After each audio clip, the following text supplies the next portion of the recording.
ঢালিউডের সাবেক দম্পতি শাকিব খান অপু বিশ্বাসের একমাত্র সন্তান আবরাম খান জয়ের বয়স এখন মাত্র ৮ বছর।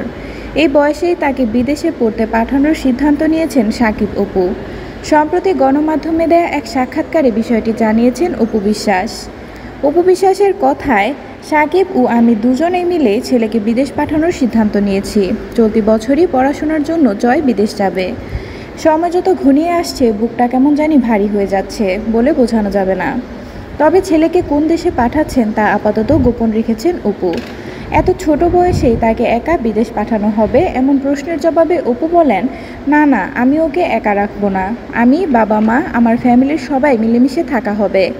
জয় শুধু আমার জীবনেই গুরুত্বপূর্ণ নয়, ও আমাদের পরিবারের সবার কাছেই গুরুত্বপূর্ণ।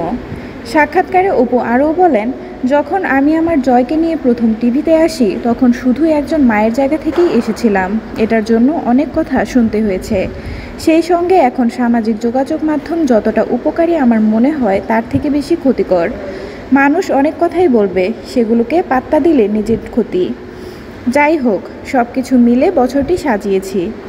কয়েকদিন আগেই ভারত থেকে ঘুরে ঢাকায় এসেছেন অপু বিশ্বাস। ঈদ ঢাকাতেই উদযাপন করেছেন। ছেলে আবরাম খান জয়কে নিয়ে ঈদের দিন শাকিব খানের বাসায় গিয়েছেন এই নায়িকা, এমন গুঞ্জনও রয়েছে।